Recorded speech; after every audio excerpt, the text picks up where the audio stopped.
Nous vous saluons dans le nom de Jésus-Christ. Nous vous bénissons et nous vous déclarons des enfants bénis de l'Éternel. Que la paix, la grâce et la communion du Saint-Esprit soient votre partage et que le Seigneur vous accorde toute sa faveur en cette soirée. Prions le Seigneur. Éternel notre Père, Dieu Tout-Puissant, le Créateur des cieux et de la terre, le Maître des temps et des circonstances, nous te bénissons, nous te rendons des actions de grâce, nous te louons Seigneur pour ce moment que tu nous accordes encore. Ce moment merveilleux, ce moment grand et redoutable. Étends cette main de grâce, conduis-nous encore dans ce moment. Laisse que ta parole puisse illuminer les yeux de nos cœurs, afin que nous voyions briller la splendeur de l'évangile de gloire de Christ. Sois loué, sois glorifié, Père. Merci pour tout. Merci pour ton amour. Merci, Seigneur, pour ta bonté. Au nom de Jésus. Amen. L'amour est dans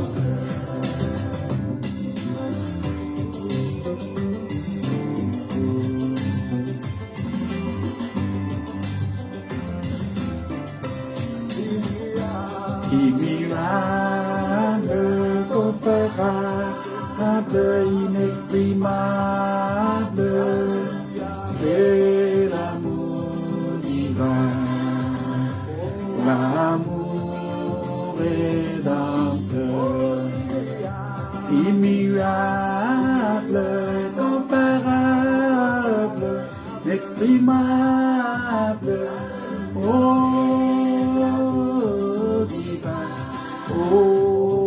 l'amour rédempteur. Pour moi, l'ami est sauvé par la grâce. Pour moi,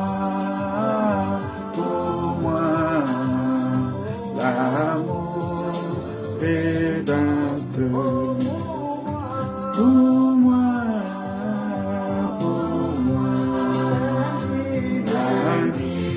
sauvé par la grâce. Pour moi, l'amour rédempteur. Alléluia. Alléluia. Oh, comme c'est beau, comme c'est beau, comme c'est doux. Je fais donner de l'amour divin, l'amour rédempteur. Comme c'est beau, comme c'est doux, je fais donner de l'amour divin, l'amour rédempteur.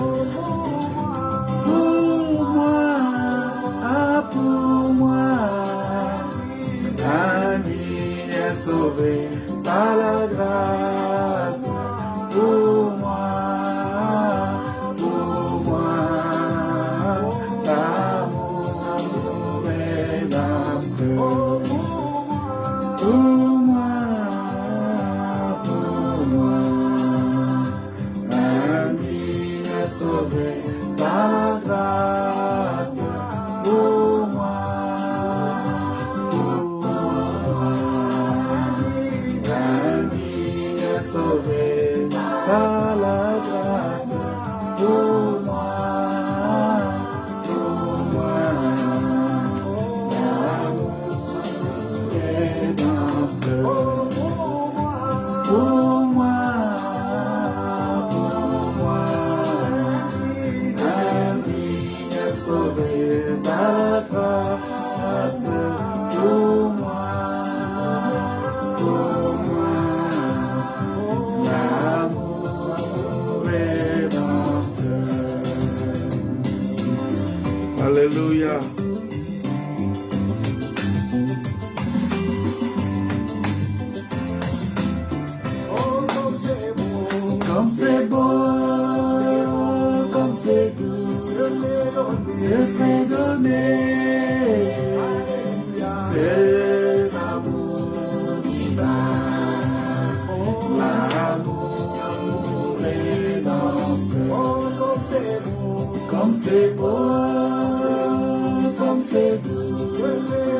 te fredonner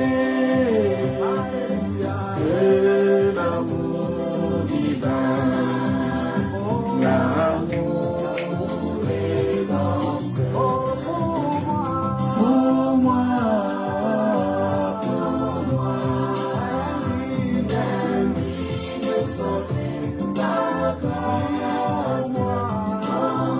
que la paix et la grâce et la communion du Saint-Esprit soient votre partage. Que Dieu vous bénisse de là où vous nous suivez, de partout. Que Dieu bénisse aussi tous les enfants de Dieu, tous les bien-aimés dans le Seigneur, qui sont ici avec nous, mais ceux qui sont aussi au loin. Que Dieu vous accorde toute sa faveur. Que Dieu soit votre Père, que Dieu soit votre Seigneur, que Dieu soit votre Roi. Qu'il soit celui qui vous bénisse, qu'il soit celui qui vous soutienne, qu'il soit celui qui agit puissamment en vous pendant ce moment agréable, ce moment de partage de la parole de Dieu. Nous bénissons le Seigneur de nous avoir permis encore ce soir d'être là en sa présence pour le louer, pour le glorifier et pour le bénir. C'est Dieu qui est Dieu merveilleux, c'est Dieu qui est un Dieu grand, c'est Dieu qui est un Dieu redoutable. On va s'exhorter un peu aujourd'hui c'est toujours notre sujet de la sacrificature. La sacrificature qui est un moment aussi important. Et nous allons voir comment le Seigneur, il intervient dans la vie de tout un chacun de nous pour manifester sa puissance et sa gloire. Vous savez, bien-aimés, je l'ai toujours dit qu'à chaque fois que nous nous retrouvons dans ces moments pour écouter sa parole, souvent nous essayons de vous apporter quelque chose qui peut encore beaucoup plus vous aider, nous aider à aller plus loin, à comprendre le fondement de l'amour de Dieu. Et hier, j'avais donné une écriture, on en a parlé hier, on a parlé beaucoup dans Philippiens chapitre 3. J'ai essayé d'expliquer Philippiens chapitre 1, Philippiens chapitre 2, Philippiens chapitre 3 et Philippiens chapitre 4. Comment on a essayé de revoir qu'est-ce qui est dit dedans. Et à la fin, je vous ai dit, il faut faire attention. La Bible dit, prenez garde aux chiens, prenez garde aux faux ouvriers, prenez garde aussi à tous ceux qui sont là seulement parce que c'est des faux circoncis. C'est-à-dire, c'est des gens qui disent qu'ils sont circoncis, mais en réalité, ils ne le sont pas. Ils sont seulement circoncis de l'apparence, de ce que les gens peuvent voir, mais leur intérieur est encore loin de Dieu. Et la véritable circoncision, ce n'est pas la circoncision de l'extérieur, mais c'est la circoncision du cœur. Et c'est pourquoi, si nous lions ça avec ce que nous avons vu la dernière fois sur la conscience, nous voyons que si le Saint-Esprit ne vient pas, la conscience ne peut pas fonctionner. On ne peut pas parler de la conscience. Soit tu es dans l'inconscience, soit tu vis dans la subconscience, ou soit ta conscience est complètement flétrie. Mais quelqu'un qui a une conscience, quand la conscience te parle, c'est-à-dire c'est ton fond intérieur qui te parle en ce moment-là, c'est Dieu qui vient pour réveiller la conscience. Et c'est ce que nous avons vu avec notre frère Adam. Notre frère Adam, quand il a péché, il était, pour lui, bon, c'était normal. Il a découvert qu'il était nu. Au lieu de rechercher Dieu, non, il est allé lui-même se fabriquer des tenues, de vêtements pour couvrir sa honte. Et pour lui, il voyait que c'était bon, la honte est couverte et puis il était déjà bien protégé, bien soutenu. C'est-à-dire que peut-être qu'il avait le soutien des animaux qui étaient avec lui, parce que souvent c'est comme ça. Quand tu tombes dans quelque chose de mauvais, tu as toujours des soutiens. Hein, vous regardez par exemple dans le monde, il y a des gens, même quelqu'un qui est dans le faux, quelqu'un qui est dans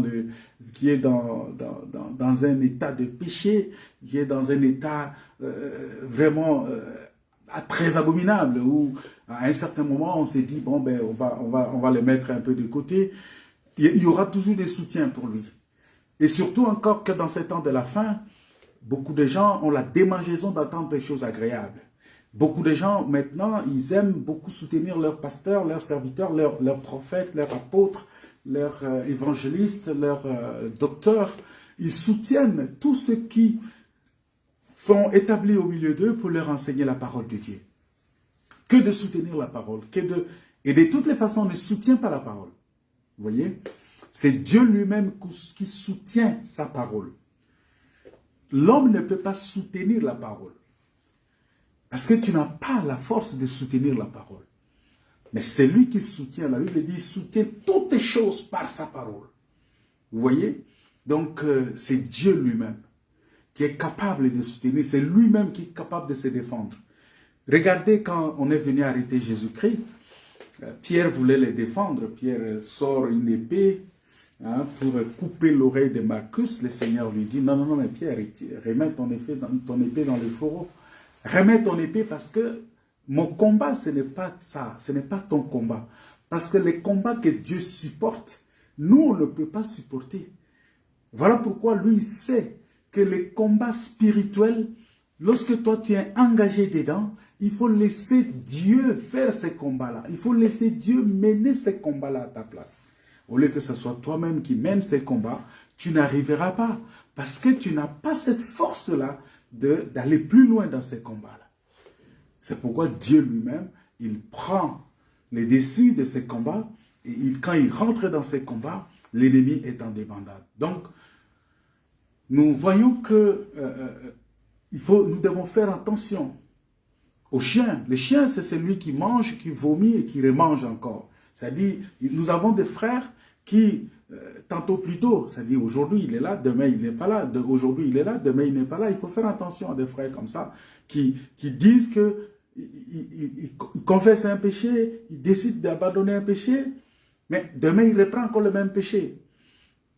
La Bible dit que si nous confessons nos péchés, il est juste et fidèle pour nous les pardonner, oui, mais la Bible dit, si nous prenons la décision d'abandonner ces péchés, nous obtenons miséricorde. Vous voyez? Donc, c'est quelque chose de très important que nous devons aussi développer dans notre conscience, dans notre homme intérieur, pour savoir que nous dépendons de la parole de Dieu. Et que toute notre vie dépend de la parole. C'est comme ça que nous avons vu que Adam, il était là, calme, pour lui, ça ne le dérangeait pas. Parce que, en ce moment-là, la parole de Dieu n'était pas venue.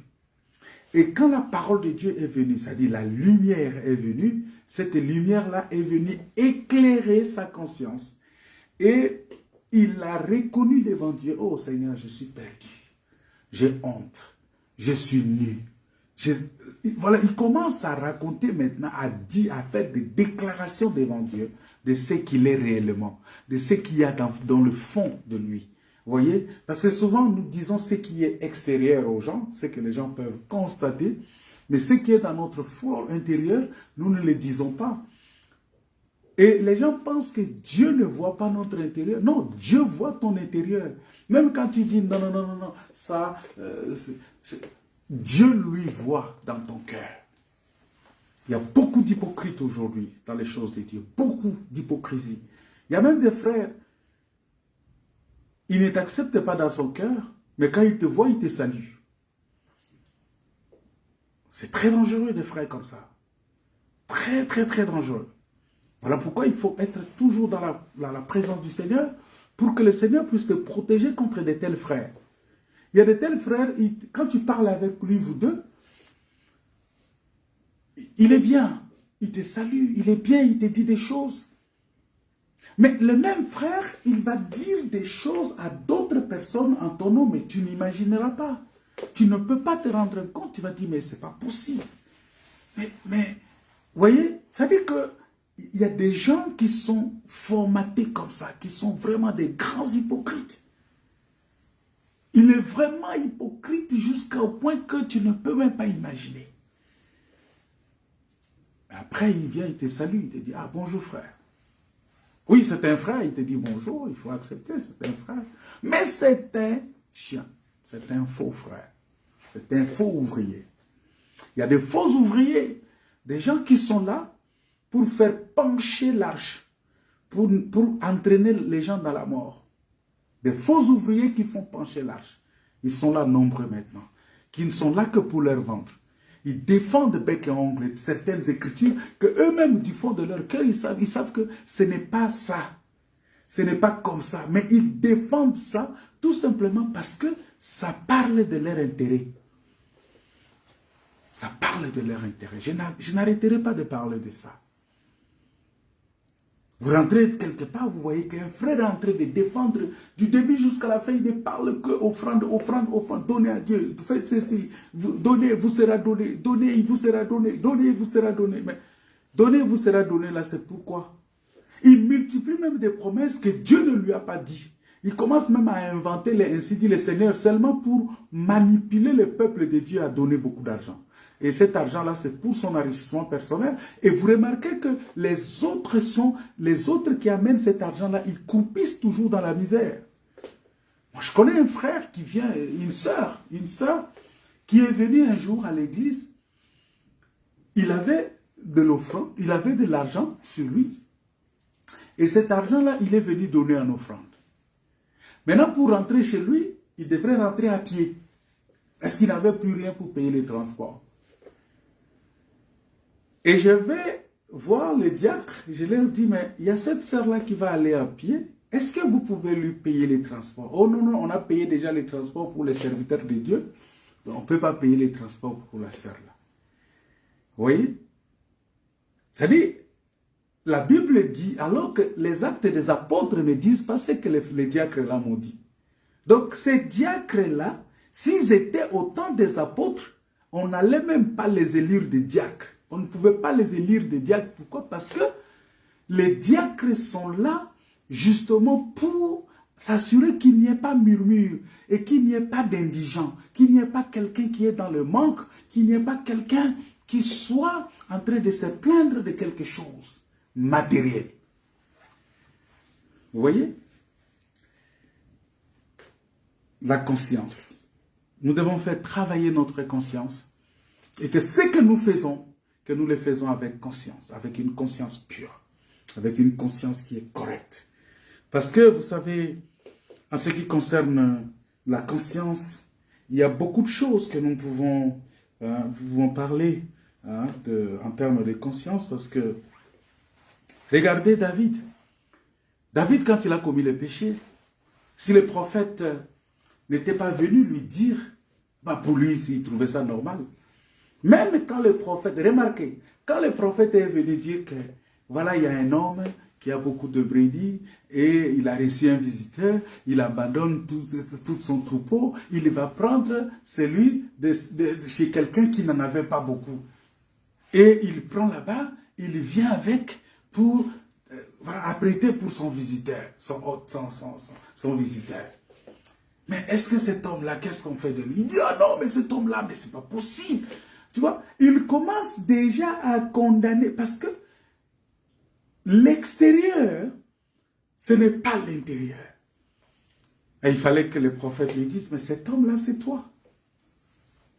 Il était confondu. Parce que la parole de Dieu, normalement, a pour but de nous révéler notre intérieur, ce que nous sommes vis-à-vis de Dieu. Tout en sachant que Dieu nous voit, Dieu nous connaît.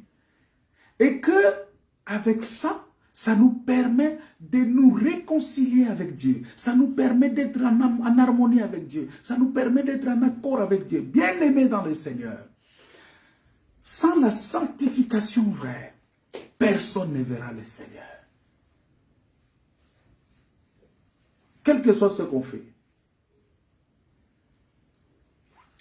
C'est pourquoi il faut faire extrêmement attention. Nous devons avoir une conscience purifiée. Notre conscience doit réellement être une conscience purifiée selon le livre de Hébreux chapitre 9, verset 9. Si nous allons même au verset 14, verset 13, verset 14, où on nous parle que toutes les œuvres produites par la nature pécheresse, nous devons avoir le sang de Christ est là pour purifier notre conscience de ces œuvres mortes. Vous voyez, le renoncement des œuvres mortes, pour de vrai, passe par la purification de la conscience. Et quand toi-même tu es de l'intérieur de toi, tu sais que tu es en harmonie avec Dieu, c'est parfait. Tu sais que tu t'es réconcilié avec Dieu. Tu sais que tu vis en paix avec Dieu. C'est ça ce que Dieu dit. Je leur ai laissé ma paix. Je leur ai donné ma paix. Je leur ai laissé la paix. J'avais dit que ça c'est le sacerdoce lévitique. Je leur ai donné ma paix. Ça c'est le sacerdoce royal. Bon, on ne va pas rester là-dessus parce qu'aujourd'hui, nous voulons nous exhorter sur quelque chose de très important. Nous voulons parler un peu de... On est toujours dans les textes. Le sacrificateur prie parmi les hommes. Dans Hébreux chapitre 5, versets 1 à 3. C'est le même texte que nous continuons à partager avec vous. Vous allez voir avec moi que quelque chose s'est passé lorsque Jésus-Christ est venu. Jésus-Christ a rencontré deux personnages importants. Alors ces deux personnages-là, c'est pratiquement les deux extrêmes. Les deux extrêmes, ça veut dire quoi? Ça veut dire que l'un de ces personnages, c'est quelqu'un qui est hautement qualifié, hautement élevé. C'est quelqu'un qui est dans une dimension où, charnellement comme ça, l'approcher, ce n'était pas facile. Mais il y a une autre catégorie de personnes que Jésus a rencontrées qui est vraiment une catégorie de basse classe, une catégorie de personnes indignes, même parmi les hommes, elle est indigne. Elle ne peut pas approcher. Parce que on a souvent fait observer que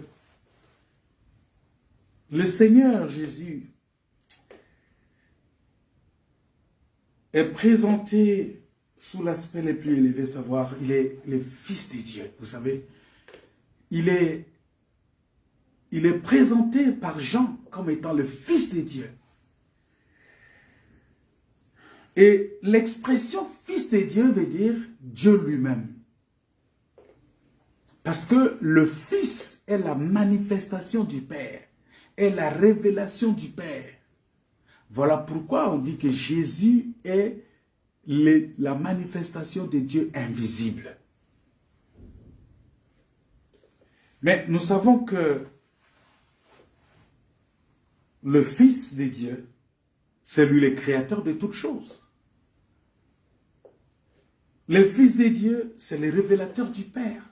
C'est lui qui révèle le Père. Il dit, c'est lui qui m'a vu, a vu le Père. Le Fils de Dieu, c'est la parole éternelle. Parce qu'il dit, au commencement était la parole. La parole était avec Dieu, la parole était Dieu. Et cette parole s'est faite chair. C'est ça le Fils. Vous voyez? Cette parole qui était Dieu, qui s'est faite chair, c'est lui le Fils. Vous voyez? Le Fils de Dieu. Maintenant, ce Fils de Dieu-là, si vous le prenez, vous l'amenez chez Matthieu, Matthieu va le présenter comme le Messie juif, en fait, le fils de David, mais le fils d'Abraham. Matthieu chapitre 1, verset 1. J'avais déjà expliqué ça dans l'une de mes interventions ici, pour ceux qui suivent. Jésus est le fils de David et le fils d'Abraham. Le fils de David, c'est le lion. Le fils d'Abraham, c'est l'agneau. Voilà pourquoi, quand dans l'Apocalypse chapitre 5, quand vous allez lire là-bas, on voit un agneau comme immolé. Mais qui est sur le trône. Mais lorsque Jean commence à pleurer que qui est digne, qui est digne, qui est digne, l'un des vieillards dit que le lion de la tribu de Juda a vaincu. Vous voyez? Ça veut dire que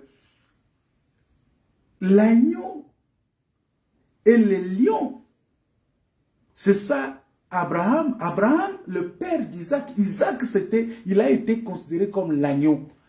Parce que Abraham l'a amené pour le sacrifice. Vous voyez? Alors que David, c'est le guerrier, c'est le combattant, c'est celui qui a combattu et qui a vaincu.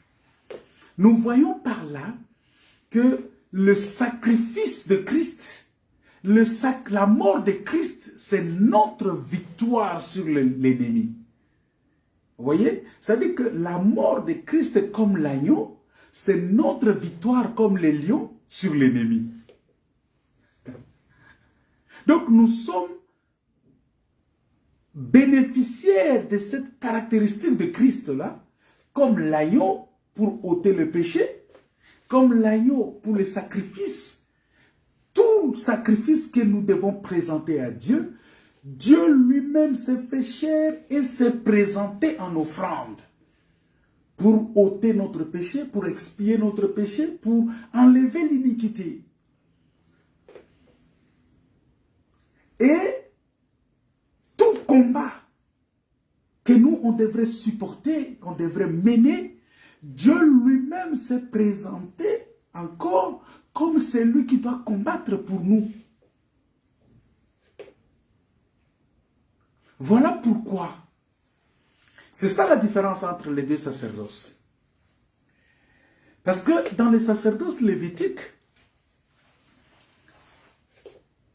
Dieu a demandé à l'homme de travailler et d'apporter l'offrande.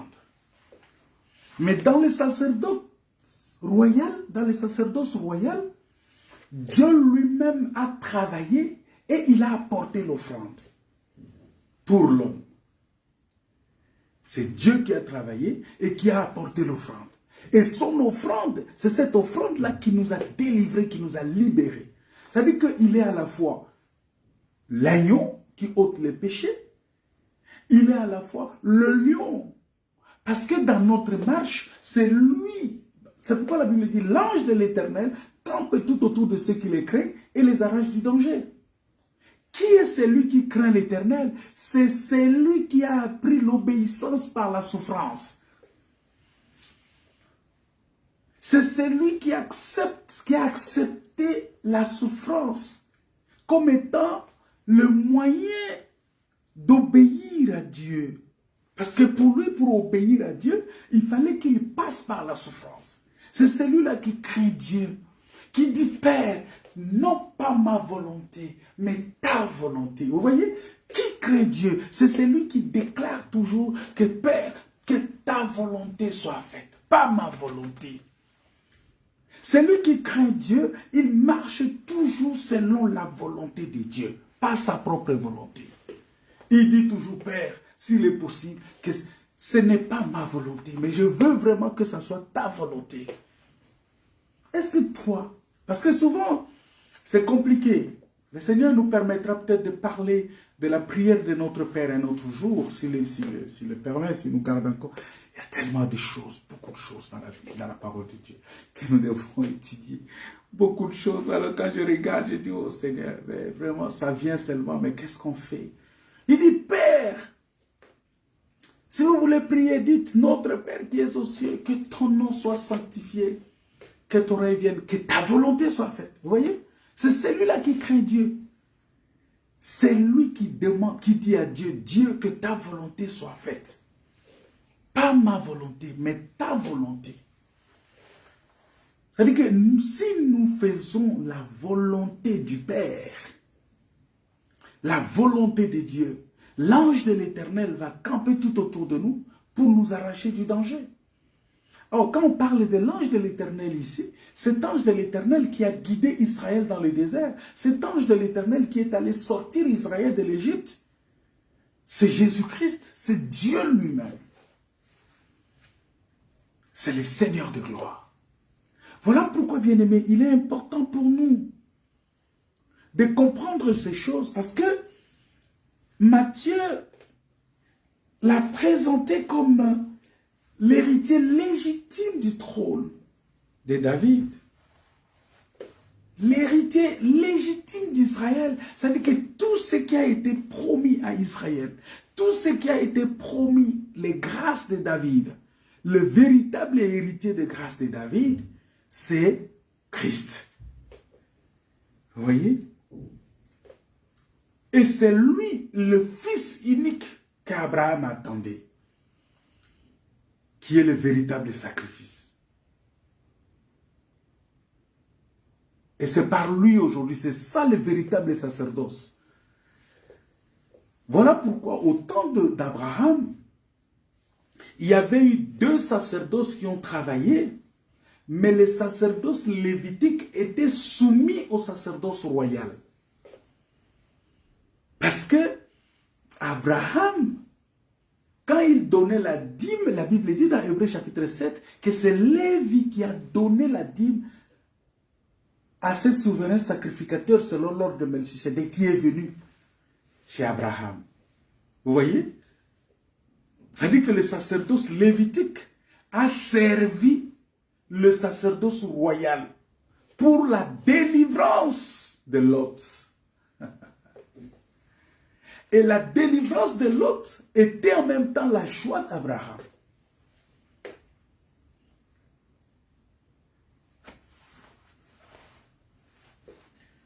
Que Dieu bénisse tout un chacun, que Dieu nous soutienne. Mais nous allons voir que le frère Marc va venir le présenter, ce même Seigneur-là, il va le présenter comme serviteur.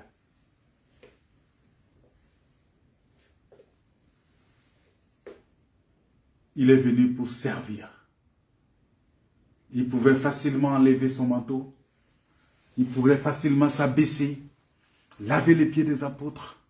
Il pouvait facilement donner à manger aux autres. Il pouvait facilement servir les autres. Même quand bien même qu'on lui disait, médecin, guéris-toi toi-même. Mais non, il est venu pour guérir. Il est venu pour servir. Bien-aimés, nous sommes sauvés pour servir.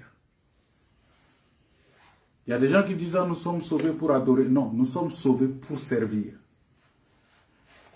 L'adoration fait partie de notre vie. L'adoration fait partie de notre vie. Mais nous sommes sauvés pour servir. C'est Paul qui a expliqué ça dans 1 Thessaloniciens chapitre 1, versets 9 à 10. Il dit comment vous vous êtes convertis à Dieu pour servir les dieux vivants et vrais. Vous voyez? C'est-à-dire qu'on est converti à Dieu pour servir les dieux vivants et vrais.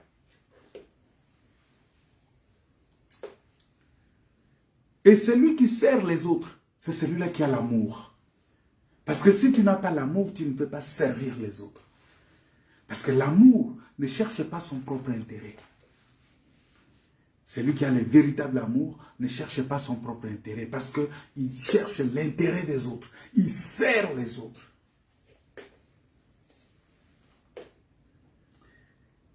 Vous voyez? Et bon, peut-être pour finir, nous allons voir que Luc nous le décrit comme étant le Fils de l'homme. Hein, le Fils de l'homme, parce que vous allez voir que sa généalogie remonte jusqu'à Adam. Mais aussi en tant que Fils de l'homme, c'est le prophète. Donc Luc nous présente Jésus-Christ comme étant le prophète. Le prophète que Moïse avait promis. Parce que Moïse avait dit aux enfants d'Israël que l'Éternel, votre Dieu, suscitera du milieu de vous un prophète comme moi. Et vous l'écouterez. C'est-à-dire que quand ce prophète vient, une voix doit se faire entendre pour dire écoutez-le. Et nous avons vu que Jésus-Christ est celui que Dieu a approuvé et Dieu a dit, écoutez, celui-ci est mon fils, vous voyez, bien-aimé, écoutez-le. il est venu comme prophète pour nous expliquer ce qui est passé, mais pour nous annoncer aussi ce qui doit arriver dans la suite des temps.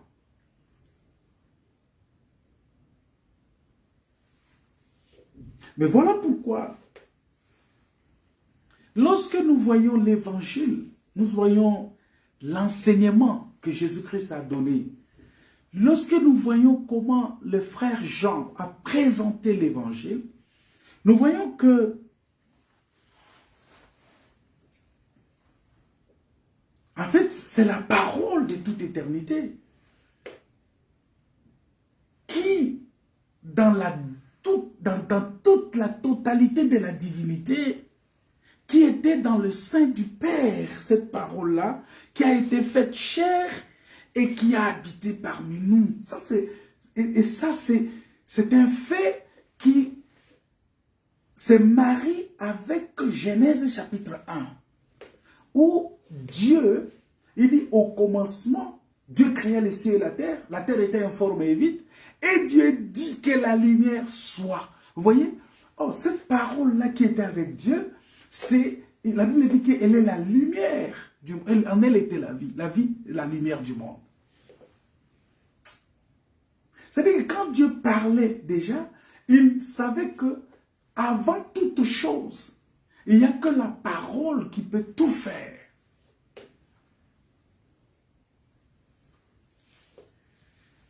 Mais nous savons qu'il n'y a pas deux évangiles.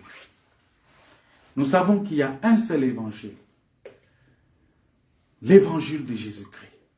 C'est tout. L'évangile de Jésus. Et cet évangile-là, on l'appelle l'évangile de la grâce.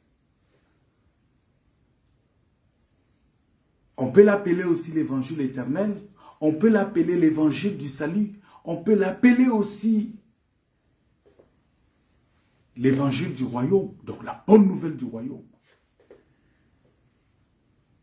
Mais cet évangile de grâce, ça veut dire que le but de l'évangile, c'est quoi? Le but de l'évangile, c'est de venir nous prendre, parce qu'on appelle ça bonne nouvelle. C'est de venir nous prendre dans l'état où nous étions. Et l'évangile a été enseigné à Adam dans le jardin d'Éden. Quand Adam a péché, l'évangile est venu vers Adam. C'est-à-dire quand Dieu est venu, le fait que Dieu dise à Adam, Adam, où es-tu? C'était l'évangile. C'est-à-dire Dieu est venu à la recherche de l'homme. Dieu a quitté sa gloire et il est venu vers l'homme. C'est ça l'évangile. C'est ça la grâce. Parce que tu es dans le péché, Dieu pouvait dire, bon écoutez, reste là parce que je n'ai rien à voir avec toi maintenant, parce que tu as choisi d'aller avec le diable, de rester dans le péché. Bon, c'est fini, reste là avec le diable. Mais Dieu, par l'amour qu'il est, parce qu'il est l'amour, il décide d'abandonner son trône et de descendre pour venir chercher l'homme. Et il est venu te chercher, il est venu me chercher. Et si nous sommes sauvés, ce n'est pas un sujet de gloire pour nous, c'est un sujet d'action de grâce, que nous devons rendre grâce à Dieu pour le salut que Dieu nous a donné. Nous ne pouvons pas nous enorgueillir pour ça, mais nous pouvons rendre grâce à Dieu. C'est-à-dire, l'action de grâce, c'est quoi? L'action de grâce, la véritable action de grâce, c'est la soumission à Dieu. C'est la consécration.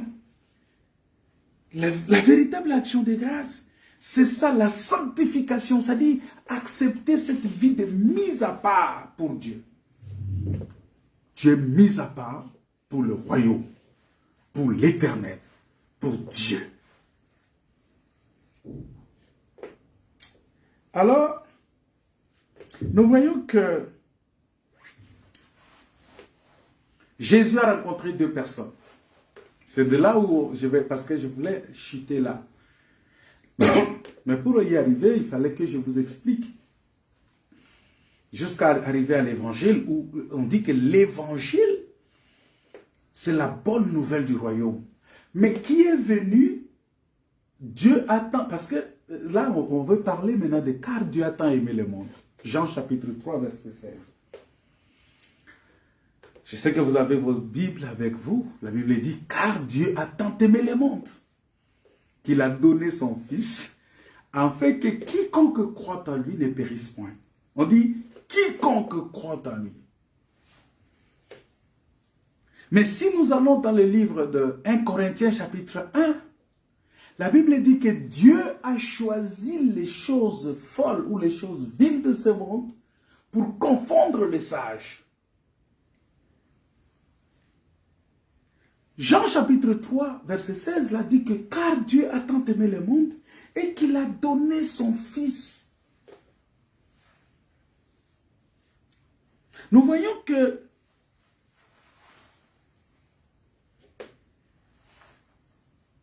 Jésus, quand il est venu, parce que ce salut-là, ce n'est pas un salut collectif, c'est un salut individuel, parce qu'il dit quiconque croit en lui. C'est un salut individuel. Maintenant, il y a une écriture que les gens peut-être exploitent ça pas bien. La Bible dit, crois au Seigneur Jésus, tu seras sauvé, toi et ta famille. Ça veut dire que quand tu crois, pour certains, ça veut dire tout simplement que quand moi je crois, ma femme est sauvée, mon garçon est sauvé, toute ma famille est sauvée. Non, c'est pas comme ça. C'est pas automatique comme ça. Pour bien comprendre cette écriture-là, il faut rentrer chez Rahab. Parce que Rahab a été évangélisée quand elle était encore à Jéricho. Quand les espions sont arrivés, les espions lui ont annoncé l'évangile.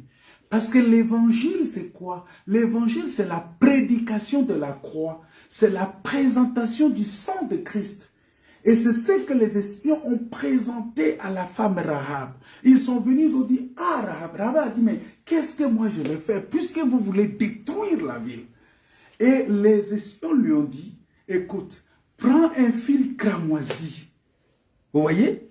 Prends le fil cramoisi, mets sur ta maison, sur la fenêtre de ta maison, mets le fil cramoisi là-bas. Et quand nous allons venir, on va voir ce fil cramoisi. Alors je me pose la question, est-ce que ceux qui sont venus là pour combattre, ce n'étaient que des espions qui savaient, qui reconnaissaient la maison de Rahab? Mais oui, parce que quand ils sont partis, ils ont dit aux autres qui étaient là-bas que lorsque vous allez rentrer, lorsque vous allez entrer dans Jéricho, faites attention parce qu'il y a une maison sur laquelle il y a le fil cramoisi. C'est ce que Dieu a fait en Égypte. Quand l'ange de la mort est passé, il y avait des maisons où on a placé le sang.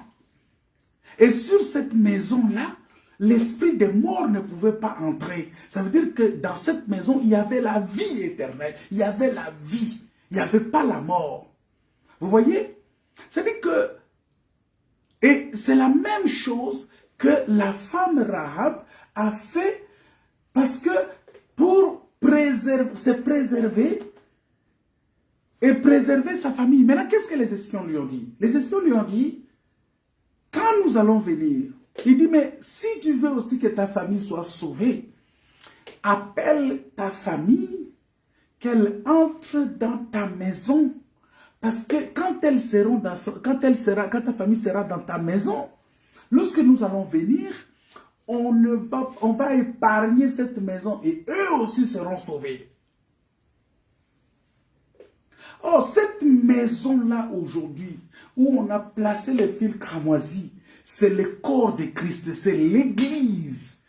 Je ne parle pas de l'assemblée. Ce n'est pas l'assemblée ou le lieu de rassemblement où nous allons. Non, ce n'est pas ça. Ne pensez pas que le lieu de rassemblement, c'est un lieu qui nous... Non, ça c'est le lieu de rassemblement. Les assemblées sont des lieux de rassemblement. Mais l'église, c'est le corps de Christ. La Bible dit que Dieu, dans les Actes des Apôtres, que Dieu ajoutait à l'église ceux qui étaient sauvés. C'est-à-dire que quand quelqu'un entre déjà dans l'église, cette personne-là est sauvée automatiquement. La personne qui entre dans l'église est déjà sauvée. Est sauvée.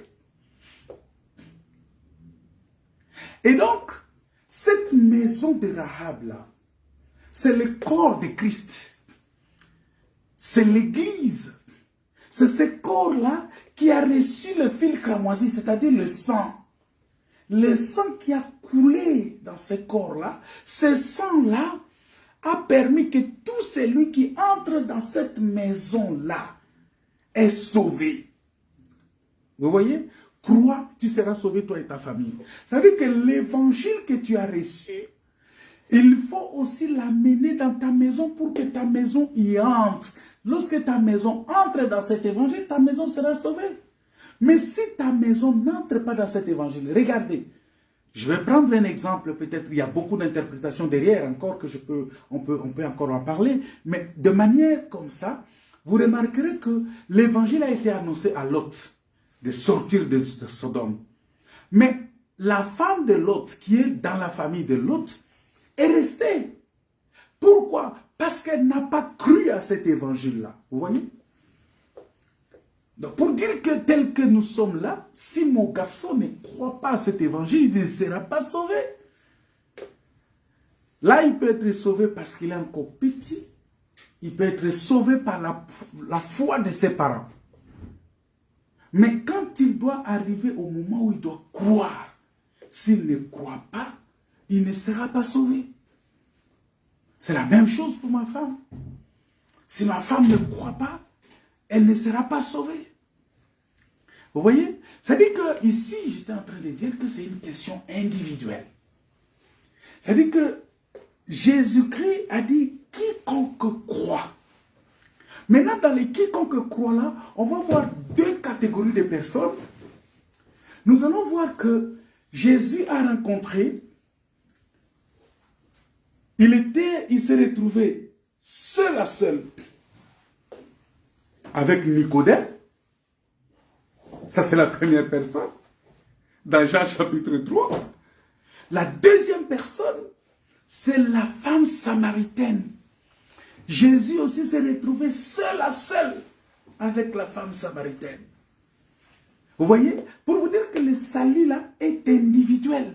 Et ces deux personnes parlent de l'extrémité. L'extrémité par rapport à quoi? L'extrémité par rapport à leur état d'âme, à leur état de vie. Nous voyons que Jésus était seul avec Nicodème, seul avec la Samaritaine, seul, vous voyez, avec cette femme-là qui était dans le péché d'adultère. Elle est convaincue dans son adultère.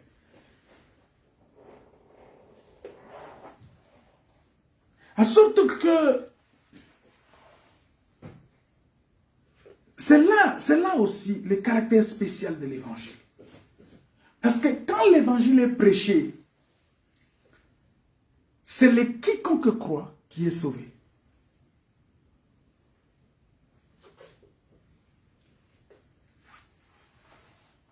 Nicodème et la Samaritaine, ce sont les deux extrêmes. Parce que Nicodème avait une position, une réputation ou un caractère très honorable. Et la femme samaritaine n'avait rien de tout cela. Parce que la femme samaritaine, nous savons que Nicodème, lui, il était à un haut échelle, tu vois, haut de l'échelle sociale et religieuse, parce que c'est quelqu'un qui était très écouté. Il était quelqu'un qui était respectable en Israël. Mais la femme, elle était tout au bas parce que c'était difficile aussi pour elle de rencontrer tout le monde. Mais l'évangile va permettre que les deux extrémités puissent se retrouver en Jésus-Christ. C'est ça notre message d'aujourd'hui. Que celui qui était hautement qualifié, hautement élevé, quand Jésus vient, Jésus le rencontre personnellement, Jésus lui révèle son fort intérieur.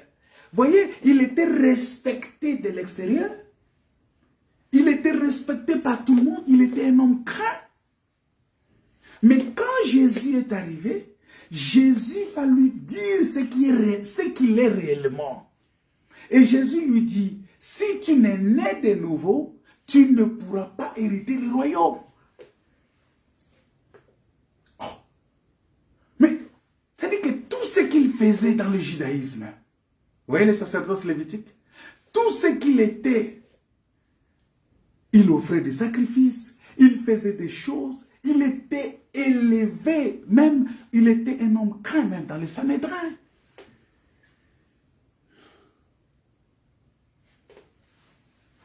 C'est un homme d'entre les pharisiens, un des chefs des Juifs, un docteur en Israël, Nicodème. Un docteur de la loi. Vous voyez, cet homme-là, il était très élevé. Mais de l'autre côté, vous allez voir que c'était aussi difficile pour le Seigneur, et d'ailleurs les apôtres l'ont fait remarquer. C'était difficile pour le Seigneur de venir rencontrer une femme aussi rabaissée, qui vit, une Samaritaine adultère, qui a 5 maris. Il a 5 maris, 6e qu'elle vit avec, n'était même pas son mari. C'est-à-dire qu'elle était là, c'était une femme qui était connue comme ça, comme une femme prostituée, femme adultère. Mais ici, vis-à-vis de la parole, les deux extrêmes se sont retrouvés en Christ. Voilà pourquoi, ici, ces deux personnes parlent de Israël et les nations païennes qui se sont retrouvées en Christ.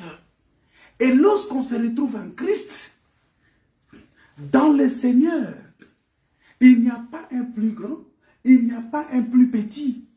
Le sacerdoce royal fait de nous tous un royaume de sacrificateurs. Voilà. Mais dans le sacerdoce lévitique, il y avait cette catégorisation-là. Oh non, ça c'est un docteur de la loi. Oh non, ça c'est celui-ci. Mais dans le sacerdoce royal, nous sommes tous un royaume de sacrificateurs.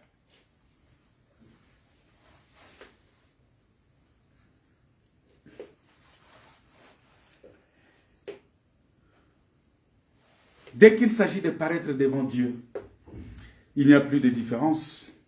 Parce que, vous savez, déjà, qu'est-ce qui fait qu'il n'y a pas la différence?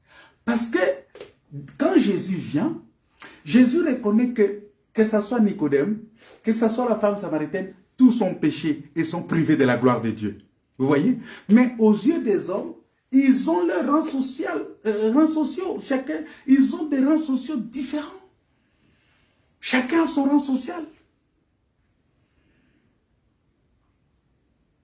Mais devant Dieu, Dieu le voit comme si tous sont péchés et sont privés de la gloire de Dieu. C'est-à-dire déjà à ce niveau-là, il n'y a pas la différence. Tous sont péchés.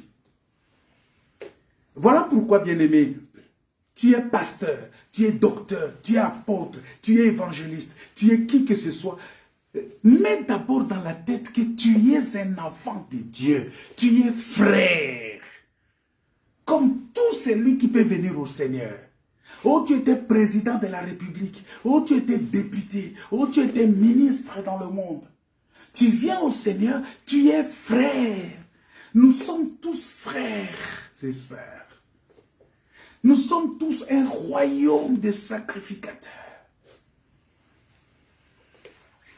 Voilà pourquoi moi j'ai toujours dit que quand un président de la République vient dans mon église, on ne peut pas lui mettre une chaise spéciale. Il s'assoit comme tout le monde. S'il trouve que la règle de sécurité, sa sécurité ne lui permet pas de venir et qu'il reste chez lui à la maison. C'est aussi simple que ça. Mais tu viens à l'église, conforme-toi aux lois de l'église, tu t'assois comme tout le monde. Un homme de Dieu ne peut pas courir derrière les hommes politiques. Parce que quand tu cours derrière l'homme politique va t'embobiner dans des histoires et tu vas rater le royaume des cieux à cause de l'homme politique. Beaucoup de pasteurs, de prédicateurs vont vous rater le royaume des cieux à cause des hommes politiques. Nous devons faire extrêmement attention, mais bon, ce n'est pas notre sujet du jour. Mais je voudrais seulement dire que nous avons, vous voyez, car Dieu a tant aimé le monde, quiconque croit en lui ne périsse pas. Vous voyez, dans les quiconque là, il y a l'homme riche, il y a le pauvre, il y a l'autorité élevée, il y a les plus négligés. Nous sommes tous. Et vous savez que quand Jésus a dit à Nicodème que si tu n'es né de nouveau, tu ne peux pas hériter le royaume. Aïe, aïe, aïe, aïe, aïe, aïe, aïe, aïe. Cette parole-là, en vérité, je te dis, si quelqu'un est né de nouveau, Jean 3, verset 3, si quelqu'un est né de nouveau, il ne peut voir le royaume de Dieu. Cette courte parole-là a ôté complètement tout fondement de sécurité de dessous les pieds de ces docteurs d'Israël. Ça a ôté ça a coupé de l'herbe sous ses pieds. C'est-à-dire, Jésus voulait lui dire que la nature que tu as maintenant, cette nature-là, tu n'hériteras pas le royaume. C'est-à-dire que ça a brisé le moi. Ça a brisé l'orgueil de cet homme-là qui venait au Seigneur avec tous ses galons, docteur de la loi, chef de Sanhédrin, chef pharisien, tout ça.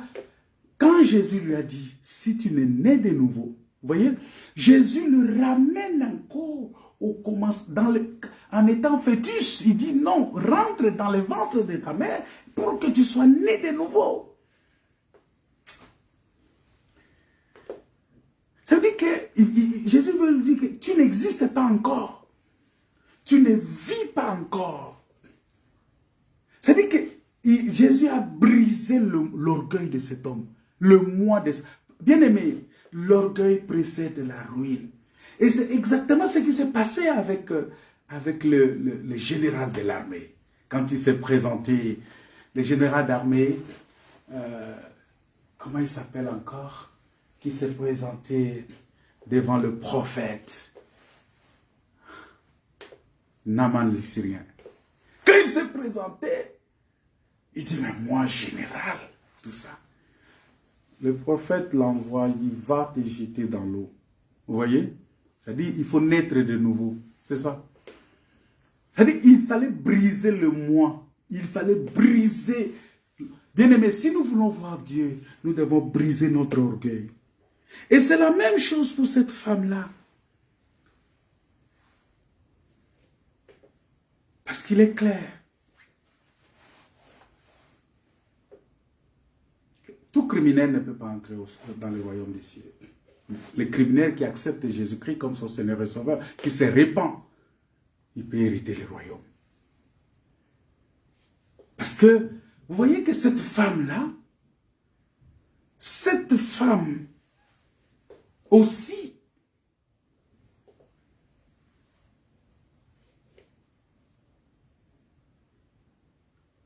cette femme qui s'est contentée de son état d'adultère, Jésus lui dit, si tu connaissais le nom de Dieu, et c'est lui qui te parle, c'est toi qui devrais lui demander à boire. Cette femme a trouvé que Jésus lui a dit, tu as 5 hommes. C'est lui avec qui tu vis maintenant. N'est pas... Jésus lui révèle toute sa vie.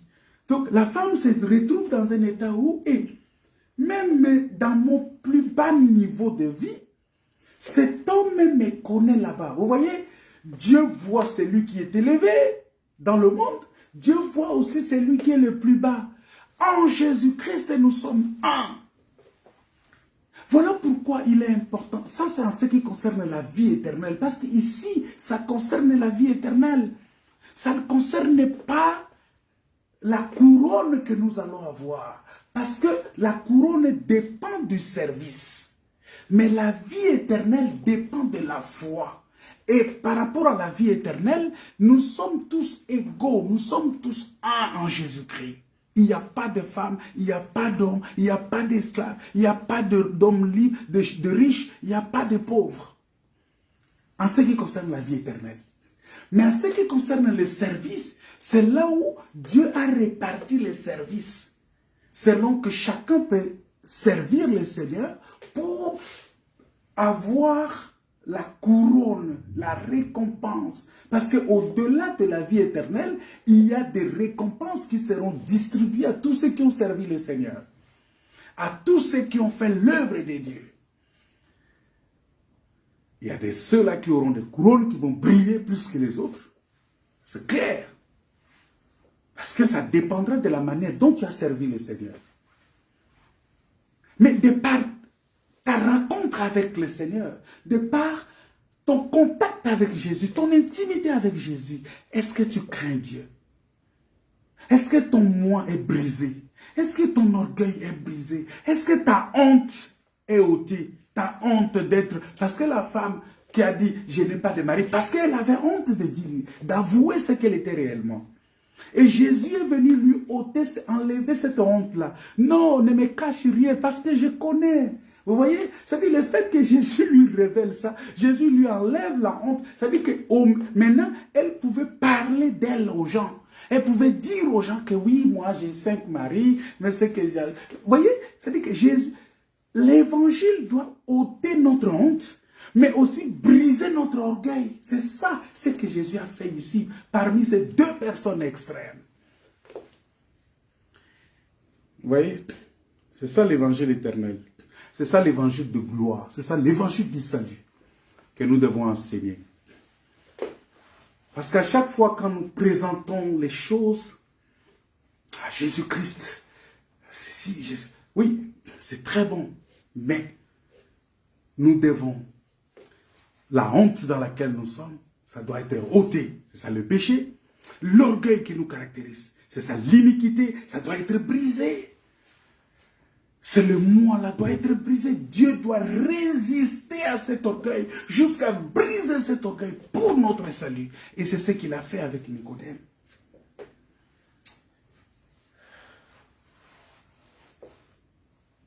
Et nous voyons maintenant que tous les deux, celui qui ne pouvait pas, vous voyez, la femme ne pouvait pas s'approcher de Nicodème.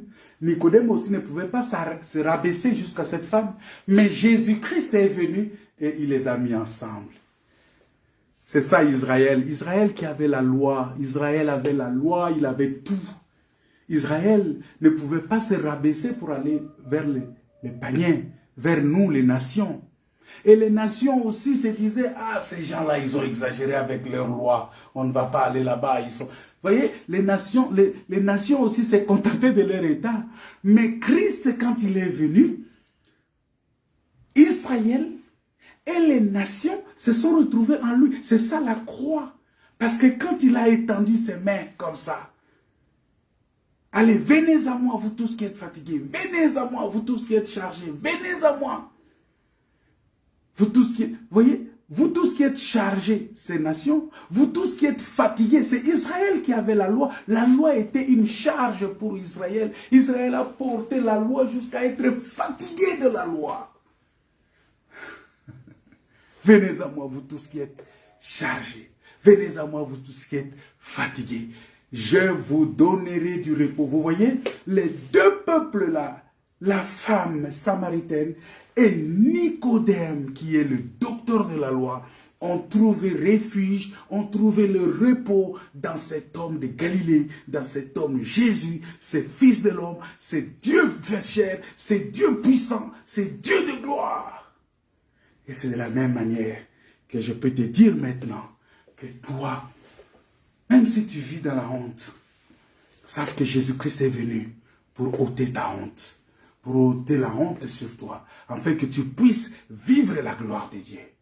Et c'est la même chose que Jésus-Christ est venu. Si toi tu es élevé dans ce monde, sache que Jésus est venu pour t'aider à comprendre que cette élévation-là, c'est pour le monde, mais tu dois revenir à Jésus-Christ. Tu dois être né de nouveau. Tu dois briser l'orgueil qui est à toi pour hériter le royaume des cieux. Bien-aimé dans le Seigneur, tu es dans quelle catégorie? Et c'est le moment pour toi et moi. Parce que, vous voyez, Jésus n'avait pas besoin de renverser cette femme d'une piédestal quelconque parce qu'elle n'avait même pas ce niveau. Elle n'avait pas ce niveau. Mais par contre, Nicodème, il avait un niveau. Jésus l'a renversé. Vous voyez? Aïe, aïe, aïe, aïe, aïe, aïe, aïe, aïe, aïe, aïe. C'est très important. C'est très important pour nous. Il nous faut être nés de nouveau. Il nous faut être en Christ. Parce qu'en Christ, on se retrouve. Vous voyez, la vie dans le Seigneur, c'est la vie que Dieu donne à tout homme qui croit en lui. Quelle que soit ta nature. C'est pourquoi un enfant de Dieu n'est jamais complexé. Un enfant de Dieu ne peut pas être complexé parce que quand je suis en Christ, je ne peux pas être complexé. Je peux avoir un frère qui est ministre dans le gouvernement de ce monde, mais quand il est en Christ, c'est mon frère. Je dois le respecter, mais je ne dois pas être complexé devant lui par rapport à ses avoirs. Non, il faut éviter, il ne faut pas confondre le complexe et le respect. Je dois le respecter en tant que frère, je dois le respecter en tant que sœur, mais je ne dois pas être complexé par rapport à ce qu'il est, par rapport à son rang social. Non, parce qu'en Jésus-Christ, nous sommes un. Nicodème élevé, et s'est retrouvé avec cette femme, la prostituée, cette femme adultère. Ils se sont rencontrés en Christ. Et c'est Christ, vous voyez, Christ, le sacerdoce royal, fait que Christ fait de nous tous un royaume de sacrificateurs. Tu es un sacrificateur pour Dieu. Moi, je suis sacrificateur. On est des sacrificateurs. Ça dit que on a la possibilité, tu as la possibilité de parler avec Jésus dans ta prière. Moi aussi, j'ai la possibilité de parler à Jésus dans ma prière. Chacun de nous, qu'est-ce qu'il soit président de la République, ministre dans le gouvernement, officier général, qui que ce soit, quand il vient au Seigneur, de la même manière il s'adresse à Christ. C'est de la même manière que la pauvre femme ou bien une femme pécheresse, celle qui est négligée et qui dans le monde, peut aussi s'adresser au Seigneur. Vous voyez? C'est-à-dire que dans le Seigneur, nous sommes tous un. Et je veux que ce soit que tu adresses une parole au Seigneur pour lui dire merci. Merci Seigneur, parce que tu m'as rendu. Si tu n'as pas encore accepté Jésus comme ton Seigneur et Sauveur, c'est le moment de le faire. Tu l'acceptes comme ton Seigneur et Sauveur. Mais si tu l'as déjà accepté comme ton Seigneur et Sauveur, c'est le moment aussi de lui dire merci, de lui rendre des actions de grâce, de le bénir, de le louer, parce qu'il est ton Dieu, il est ton Seigneur, il est le Dieu de gloire, il est le Seigneur de gloire, il est celui qui est ton Père. Nous allons prier le Seigneur. Nous allons prier Dieu et tu vas vraiment recommander ton cœur entre les mains du Seigneur. Tu vas recommander ta vie entre les mains du Seigneur pour que le Seigneur lui-même qui a permis que tu viennes en lui, lui-même qui a permis que tu donnes ta vie à lui, lui-même qui a permis. Alléluia. Sur nous,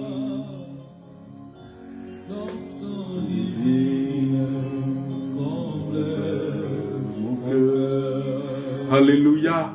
Que ta puissance descende sur moi, l'onction divine comble mon cœur. Merci Seigneur pour cette sacrificature en action.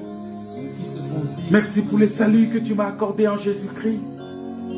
Merci Seigneur parce que j'étais un homme inutile dans ce monde. Seigneur, j'étais un homme négligé dans ce monde. J'étais quelqu'un qui était au bas de l'échelle. Mais tu as jeté ton regard sur moi. Tu m'as apporté le secours de là où j'étais. Tu m'as pris par la main. Et tu as permis que je sois en toi, Jésus-Christ, pour que je t'appartienne. Je ne fais que te bénir. c'est toi, Jésus. Tu es mon bouclier. Sans sur moi, option divine.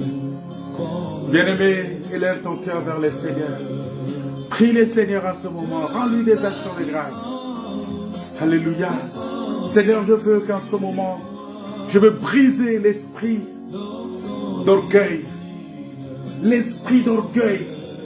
Je le résiste dans la vie de tes enfants au nom de Jésus. Je brise ce moi.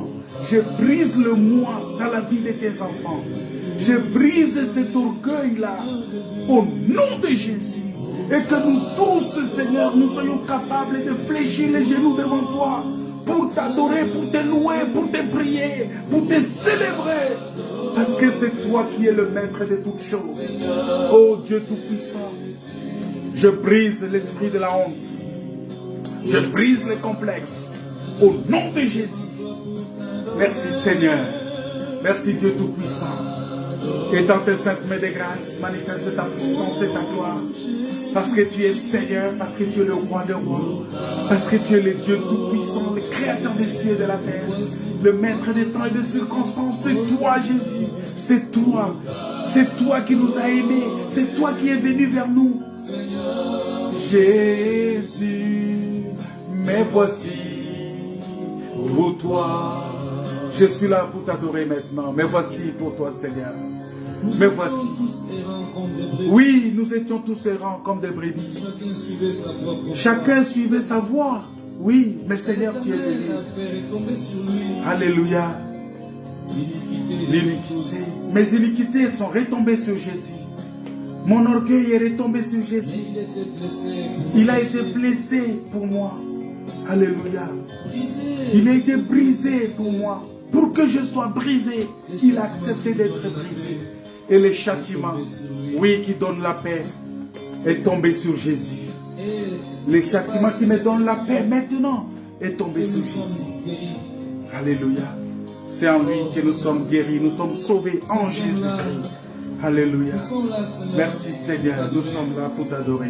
Nous sommes là pour te louer, pour t'élever, pour ta grâce. Alléluia. Oui, il n'y a que toi Seigneur. Alléluia. Alléluia. Toi qui as souffert pour moi. Tu as souffert pour moi. Tu as souffert à ma place. Alléluia. Merci. Doré. Pour t'adorer.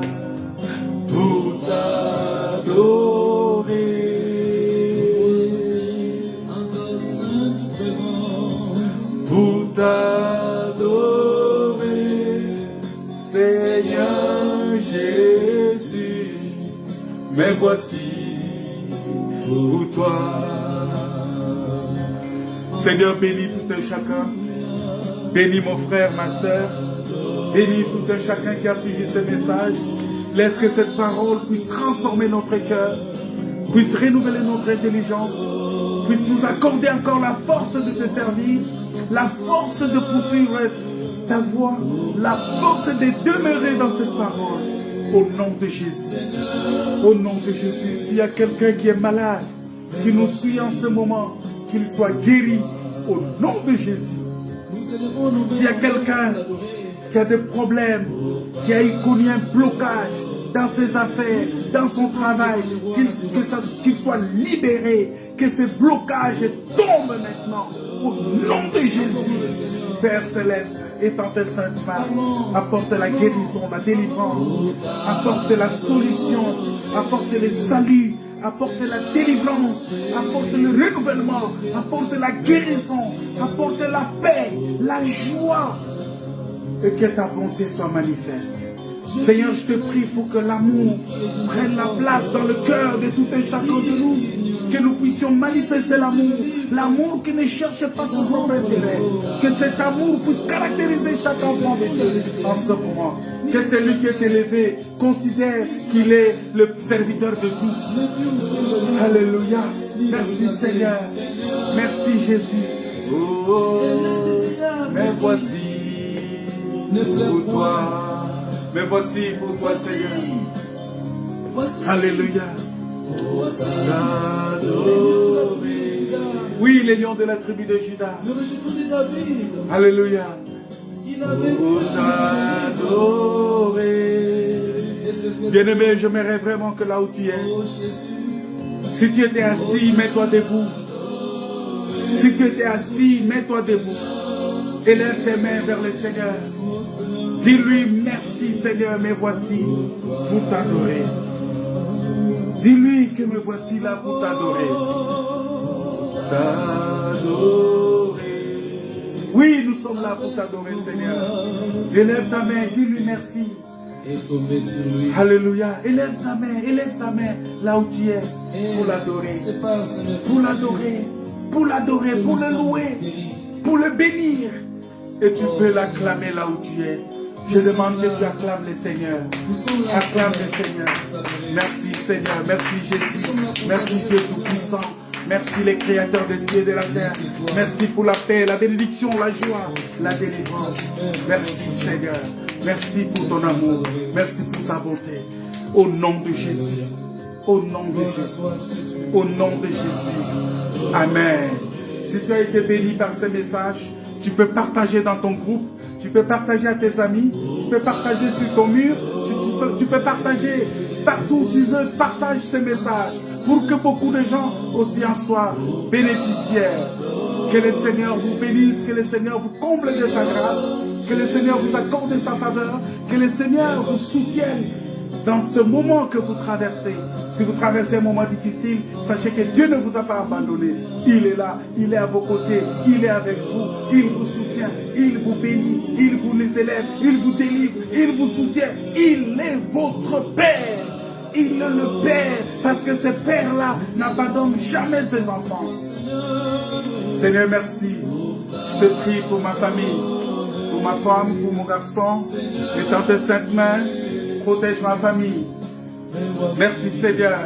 Soutiens-nous aussi. Je vous demande aussi de prier pour moi, pour que le Seigneur me protège dans ces grands combats. Dans ces combats pour l'annonce de l'évangile. C'est un combat. Que le Seigneur puisse me protéger, que le Seigneur puisse me garder aussi, que le Seigneur puisse me soutenir. J'ai besoin de vos prières aussi. Que le Saint-Esprit vous accorde sa faveur. Soyez bénis et on se retrouve mercredi à 19h30 heure de France pour continuer notre message, continuer notre enseignement. Soyez bénis et que la paix et la grâce de Dieu vous soient accordées dans vos familles, dans votre travail, dans votre santé, que la paix, que la grâce vous soit accordée au nom de Jésus, au nom de Jésus. Amen. Amen.